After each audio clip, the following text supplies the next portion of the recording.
Hello and welcome to Putin Football First on a morning of high drama. The quality of the football last night, this morning, wasn't as great as that of yesterday, but it didn't diminish from the absolute drama. I'm Tony Vidre, this is Jonathan Pointer, and Russia in their biggest victory since the US elections, Jonathan.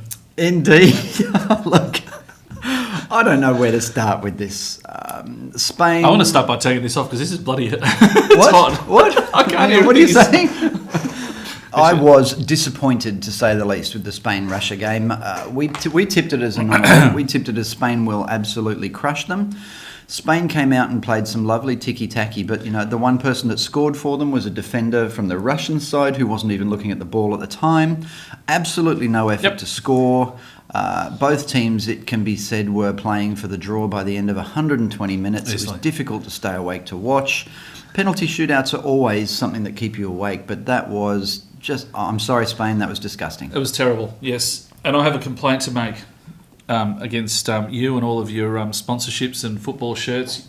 Over the course of the last few weeks of listeners, Jonathan's made me wear the loser's shirt. So he's made me wear Italy that didn't even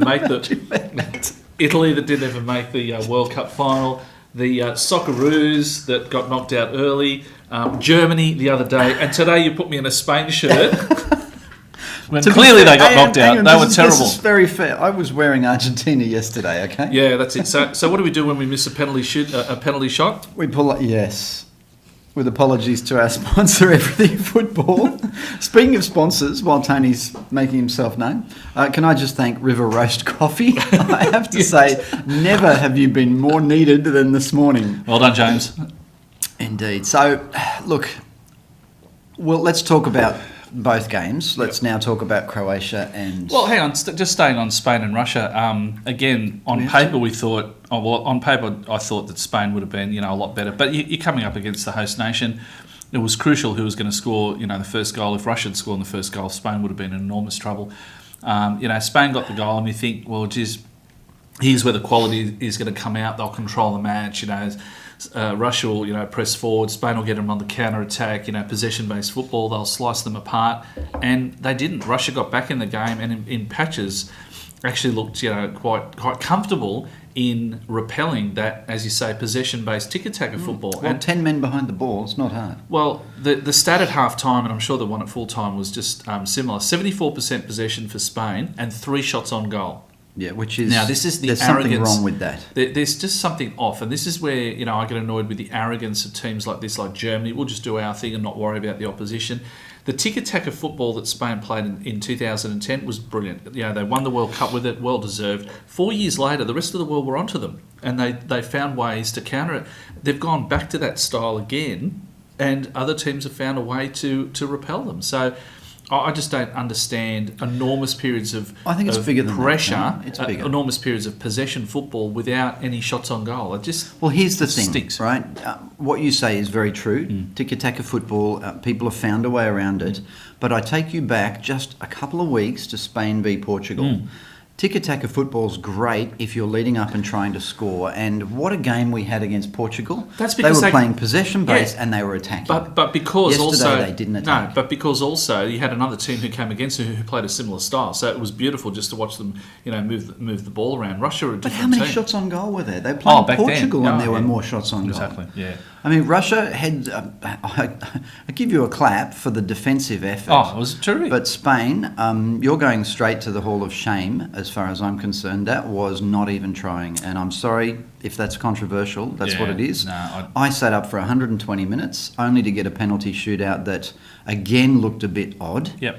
But even the penalty that they gave away, an experienced defender like PK with jumping in the box, that's a joke. Now he has got to have done that on purpose. There's something smells about this game. There is no way in the world, full well from all of the other matches so far in the World Cup that the VAR is going to pick it up. You put your arm in an unnatural position. We've had this discussion before. What's natural and what's unnatural? You jump up with it's almost as if he just went like this, and even his head went away, going, "Hit me in the arm, will you? Hit me in the arm." Something just wasn't right last Something night. not right. And right through. Look, I think the Russian goalkeeper needs a nod. He played out of his skin. He was great. Yeah, really good. Very well. But again, the Spanish goalkeeper, I'm not buying it at all. I'm warming to Zubi, the Russian forward. He's just... How do you do it? just put his. He was looking. He was getting his hand. Oh, hang on, no, I better put that there. Put that there. Yeah, which hand do I salute with, and where do I put this other hand? He was so excited he got himself confused. No, and hats off to Cherchesov. Bless you.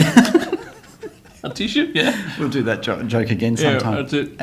Probably next World Cup. Finding it. Look, if I was Cherchesov, a tissue. Bless you. I too would have been playing for the penalty shootout. There were 4 teams last night playing for a penalty shootout. Only one was justified in doing it, and that was the Russian team. Get to penalty shootouts, you got a 50-50 chance of winning that. That's better odds than playing Spain on the field. That's it. But the rest of it was garbage. Yeah. We'll be back in a moment, and we'll calm down, I promise. And welcome back. We've calmed down, the coffee has taken effect, and we're going to discuss the other pathetic match last night with a little bit more level-headedness. Tony, what did you make of Croatia-Denmark? I thought after the first 4 minutes that we were going to get a classic. It was just extraordinary. The defensive. We spoke about Croatia's qualities and how good they were and defensively organised. Not so well organised against the long throw. But they managed to get their way into it. A little bit of a lucky, bounce in the Falcon that allowed Mandzukic to equalise. And you thought, wow, this is going to be one of those classic games. This is going to end up 4-3. Yeah, forced errors, all sorts of things, yeah. 4th minute in, it's 1-1. And for the next 120 minutes, with additional time added on for both halves and extra time, it was excruciating, and it was just hard to stay awake. Again, these two teams, they had little glimpses of, moving forward and trying to, get the winner, but it seemed like they were playing for the penalty shootout from the 5th minute onwards. It was again very, very disappointing for two teams that I would have expected would have done a lot better. No, I agree. And look, the likes of that Croatian team, if they come out and to really have a go at you, you know about it. Yeah. And it didn't happen. No, it didn't. And it ended up being a tale of 2 goalkeepers, didn't it? And I'm talking about, of course, of Schmeichel Senior Kasper. And Schmeichel Junior. Kasper and his dad Peter. And his dad Peter in the stands. It became those 2 goalkeepers. How many cutaways did they do to Peter Schmeichel? Is it in the highlights package? Do we see his dad in the highlights? I'm not sure. Yeah, I might have to just try and see it. But the number of times that I think he was just yelling out, "That's my boy! That's my boy!" I thought Peter rode the emotions with his son. He did, and it's good to see. He's not as a bit bigger as Maradona is in the stands, but it's good to see that passion. But I again, have they changed the rules of football without me knowing about it? Modric had a chance in the last few minutes of extra time where he was clean on goal and taken out. He clearly went around the keeper and was tripped. Correct decision was a penalty. Why wasn't it a red card? Yeah, I didn't come in. He got a yellow card. Have they changed the rules on that? Because had the defender not tripped him, he had an open goal to pass in. How is that not an obvious goal scoring opportunity? Why wasn't it a straight red? I don't get it. Well, we're going to talk about rules now. So just to finish up, Croatia did win the penalty shootout. It was dramatic. If anyone was still awake at the time, it was worth watching. But it was hard to get to there. It was very hard. So again, the Croatia are through. I'm thrilled about that. Yeah, on you guys. The Croatian keeper saved 3 penalties. Kasper Schmeichel saved 2. And what was interesting was, the first 2 penalties were saved. Well, let's move to that now. Let's talk about the penalties. The first 2 penalties were saved. The 4th penalties were saved. As soon as one team thought, we're going to be in the ascendancy, Kasper then kept Denmark in the game. But then all of a sudden, the Croatian keeper, pulled off another save for the 5th one. Low scoring penalty shootout, 3-2. Really unusual. Now, there's 2 parts to a penalty shootout. There's the mental part, and then there's the legal part. Yeah. I want to break that down for some of our listeners. We had one of them talk to us on Facebook this morning asking us for this. So, first of all, the mental. The thing about a penalty shootout is it's a game of cat and mouse, and it's a game where the nerves are frayed. It's who can flinch last generally wins a penalty shootout. It's very hard for the keeper.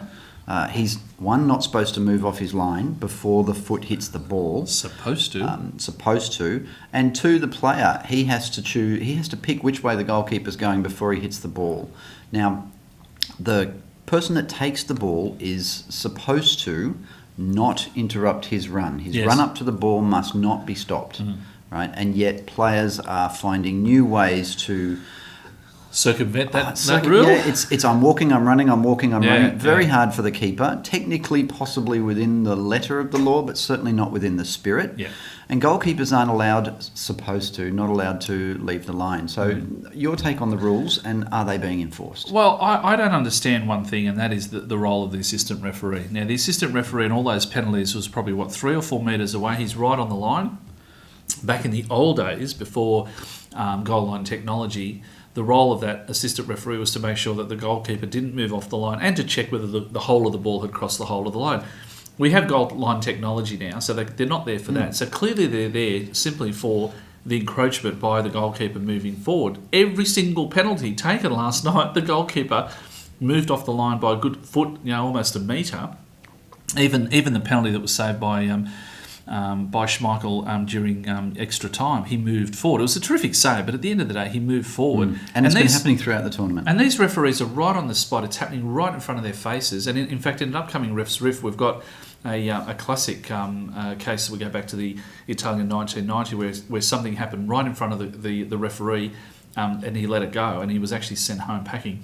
So we'll talk about that as well. But these guys, all these things happen right in front of their eyes, and they're not making the decisions. Now, somewhere along the line, the head of the referees must be saying to these people, let it go. Don't enforce the letter of the law. Let the game go on. But who does that work for? There must be a payoff somewhere. Who does it? It works for the keepers that are saving the penalties. I mean, at the end of the day, if they move off the line and it hits the back of the net, we don't care. But if there's a save, it needs to be retaken, and it's becoming farcical. So again, I think it's one of those things that FIFA are going to investigate it. They'll look into it. They'll launch an inquiry and then find dismiss it. Absolutely nothing needs to be done. That's it. So there you have it, 2 penalty shootouts, 2 incredibly difficult games to watch the full 120 minutes. I'll be honest, I nodded off in the Croatia game a couple of times. But again, like with the high profile of Kasper Schmeichel, the Croatian goalkeeper, who escapes my name, and that's perfect because he just flew under the radar. He's the one who ends up being the hero. So it's terrific. Super Z or something. Yeah, Super something. Yeah, something like with. We'll come back to you with the name of the Croatian goalkeeper because he's a legend. All right, back after this break. He's that good. And right back, we have looked it up, and to give respect where it's due, Daniel Subasic was the goalkeeper for Croatia, and he did a magnificent job during that penalty shootout. Yeah, saving 3 penalties is close to. I think the other one was Brazilian Ricardo, who saved 3 penalties in a shootout. So well done. And it needs to be said, the pressure in that environment is massive. So the crowd's against you on any given day is something, but to save 3 in a penalty shootout, and there was you've got nerve, my friend, and good luck in the quarterfinal. There was a reference back to the Australia-Uruguay, penalty shootout in 2005, where the whole of Australia were behind it. The Socceroos trying to make it to the World Cup for the first time in 32 years. Uruguay, the crowd goes off their nuts trying to distract you. Uruguay were fish out of water, so the crowd got us over the line. Indeed. Okay, we've reached that part of the show, which unfortunately we still have to do. It's Tony's Graveyard segment, where, in case you didn't know, Tony goes through who's in and who's not in. Sounds like Love Island in a certain way. But here we go, Tony, bring out your board. It's the segment that everyone is talking about for all the wrong reasons because there's a petition to stop it. But we're not going to stop it. Here's the board. Oh, look at this. Tony's Graveyard segment. Okay, Tony, talk us through last night. All right, so we've actually fit the graveyard section in so that the camera can actually see it this time around. 2 teams have been added. You can see over here, Spain now 8 out, and Denmark is now out. So over on that far left-hand side are the teams that are left in. Spare no expense. These graphics are terrific. Look at that Sail of the Century girl over there. Yeah, big budget here. Take it down now, Tony. Take it down now. Tony, take it down. Welcome back to Putin Football First, where we are full of sound effects.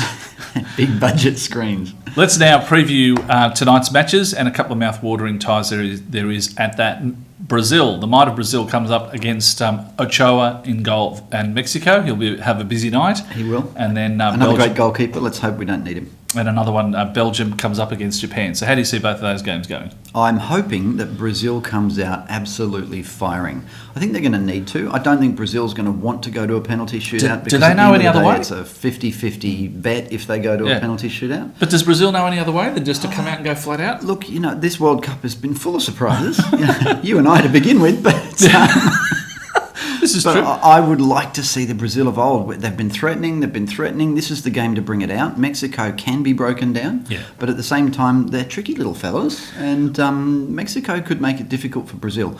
Hopefully it won't get to a penalty At the shootout. end of the first round, where they came up with the team of the World Cup, Mexico's goalkeeper Ochoa was in goals. He was the busiest You're a big of all. fan of his. I picked him to win. If he keeps, I'm not sure if he gets knocked out now. I still think Neuer's going to get it. Yeah, Neuer could get a phone call on the plane. What? Come back. Is this a prank call? But yeah, look, if Ochoa's World Cup comes to an end at this match, it's probably going to be hard to see him winning the best goalkeeper of the tournament.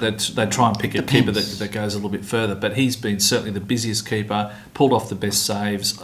The South Korean goalkeeper was pretty good as well, but I just think that his positional play is terrific, and he will have a very, very busy night. I think he will, and I think that's going to be one of the highlights of the game tonight. You watch. I pick Argentina, they lose. I pick Spain, they lose. Now I'm picking the Mexican goalkeeper to have a great night. Yeah. So he's due for a bad. Congratulations, Brazil.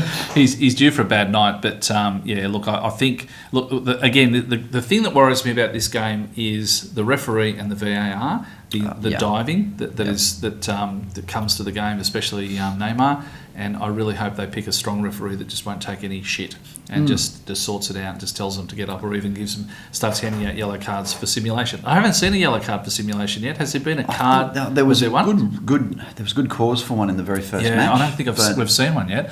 Yeah, look, the cameras are watching, so if you're going to fall over... Can you do a bit of a segment on the referee, on one or two of the referees for us? Yep, okay, I can do that. There seem to be some good referees, but again, their hands are tied with this VAR shit. I'll pick one or two of them out. I do. There is an upcoming and it will need refs a strong ref on my favourite referee of all time, Pierluigi Collina, the Italian referee. So watch out for that. I've heard about him. Haven't Yeah, we? he's good. He's a terrific referee. They should learn from him. Now the other game, Belgium-Japan. I can't see again Belgium not going for it. They will play their game. The danger is if Japan just parks the bus and then they try and play for the penalty shootout as well. I'm not sure they'll do that either. I think the Blue Samurai are fairly proud, sort of a country and a proud nation. They will take the fight to Belgium as well. I would love, on behalf of Asia, I would love to see them take the fight to Belgium. I think you guys have to show that we can play football. I think Japan will come out and give it a shake, but Belgium in the end may just be too strong. If it does go to a penalty shootout, you'd have to say Belgium's keeper, Courtois, and Belgium's shot takers. You'd have to say they're a 75% chance of winning a penalty shootout. So Japan has to win it. Yeah, that's it. I think so too. Just one thing I wanted to point out as well. I think that one thing that is disappointing with this World Cup and round of 16, not a single country from Africa got through. Only one country from CONCACAF got through, that's Mexico. Only one country from Asia got through, and that is Japan. The other 14 nations are all Europe and South America. Well, so is it disappointing or is it just the way it is? It is just the way it is, but it means it's showing that the amount of money that's in the game, the South American and the European-based teams, clubs, there's too much money, so the gulf is now starting to widen rather than... And that was one thing, credit where credit's due, that's one thing that Sepp Blatter did try and do, and that is to bring some of those other nations up. But now it seems to have gone the other way. We'll take small bribes as well as large ones. Yeah, just $10 bills, unmarked. But I think that gap has now, and this World Cup has shown it. So these two teams, if they're out tonight, well, that's it. It's back to a South American versus European shootout. So one thing is for sure, regardless of what happens, with Spain out, it means there will be a newcomer in the grand final, no matter what happens on that side of the draw. There will be somebody in that grand final that hasn't been there for a long, long time. So Outsiders World Cup. I know last night we were tweeting each other with, Insiders World Cup, but we'll leave the Spain-Russia game alone. Well, there seems to be a lot of Brazil-England, trending, and that's firming up as everyone's I think everyone's overestimating England. I don't think they'll be there, but let's see what happens. They've got to get over Colombia. I think if they get over Colombia, they're going to have a good run. But anyway, we'll talk about them tomorrow. We will. Okay, it's that time of the show for another Ref's Riff. And tell us who we're talking about today, Tony. Yes, welcome back to Ref's Riff. I've finally put a few together. And again, trying to look at the more controversial moments of World Cup. So we're going to go back to 1982. You had to go that far. I had to go back that far. And I can think of a few between them. Yeah, exactly. The interesting clash between West Germany, as they were known back then, and France, and a goalkeeper called Harold Tony Schumacher, and the absolute coat hanger challenge that he took out on one known Patrick Battiston. Let's have a look.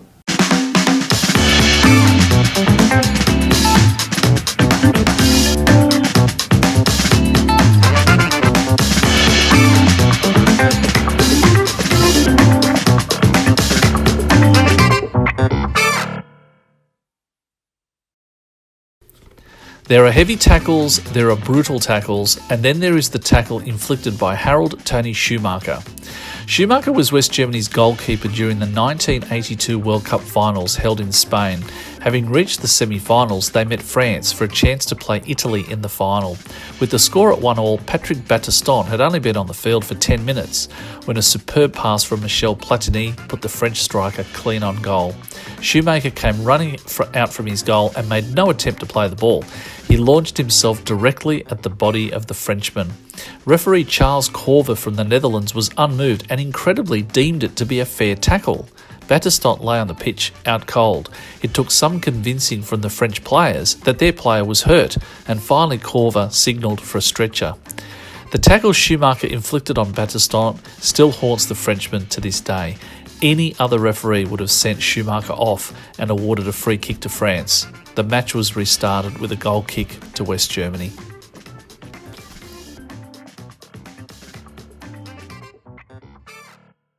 Thanks for that, Tony.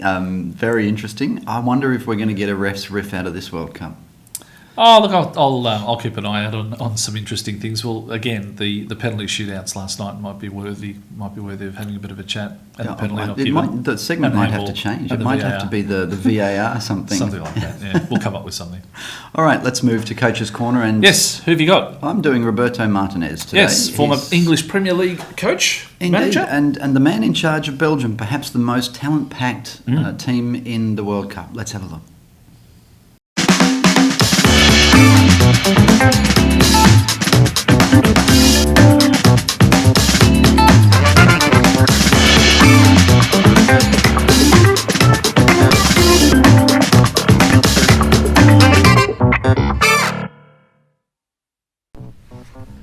If this World Cup is any manager's to lose, it's this man's. Spaniard Roberto Martinez has probably the strongest team on paper to win this competition. If Belgium fielded its second-string competition, the names alone in each position would command respect. The team lineup boasts not only strength, but undeniable depth. Roberto Martinez has good form as a successful manager in the EPL, leading teams like Everton, Wigan and Swansea. Managing a national side, and one that might be said to have a slight inferiority complex, is another thing altogether. The Belgian team, the Red Devils, won a record 9 games in qualifying for this tournament and scored 43 goals. It's clear they know how to score, but can they defend? And question marks remain over how they will handle the pressure in the later rounds of the World Cup. Managing names like Hazard, Lukaku, De Bruyne, Kompany and Dembele all in one team is never a straightforward thing for a manager. The challenge for Martinez will be to get them working as a properly coordinated team. Clearly they have the potential to be thrilling in attack, but they're also vulnerable in defence. In lead-up games, the wider defensive players have occasionally lost their form, and his tinkering in the midfield has created some doubts as to how the team will go playing stronger opponents in Russia. That said, Martinez believes in his team's abilities on the ball and has stated he'll be deploying attacking strategies this July with a typically attacking 3-4-3 formation. This team has been the perennial bridesmaid getting into at least the quarter-finals in most international tournaments for the last 8 years, but never cracking the prize. As a manager, this is the biggest test of his career. As a strategist, can he get the balance right? As a tactician, can he get the midfield to fire for the Red Devils? Watch out for De Bruyne, the creative midfielder who had a massive domestic season with Manchester City. If he fires, the rest of the team will too. The Red Devils could and perhaps should win this World Cup. If they don't, it will likely be their own fault. One thing is for sure, their games should never be boring. Another interesting Coach's Corner, Jonathan, and yeah, look, you said it before, and Belgium are very, very highly rated, quality across the park, and I think they'll cause a lot of teams a lot of problems. And a very handsome man at that. We're still talking about Martinez or you? Talking about you, Tony. Oh, okay. Well, that's a given. Yeah, and look, I did hear a poll yesterday. The best-looking team in the World Cup has been voted as Switzerland. Oh, right. You heard a poll. What, someone from Poland or? Keep trying. It's hard to work with. Animals and children. Tony. Fabulous. We're going to wind it up now. We're going to thank our sponsors. River Roast Coffee, thank you so much. You got us through today.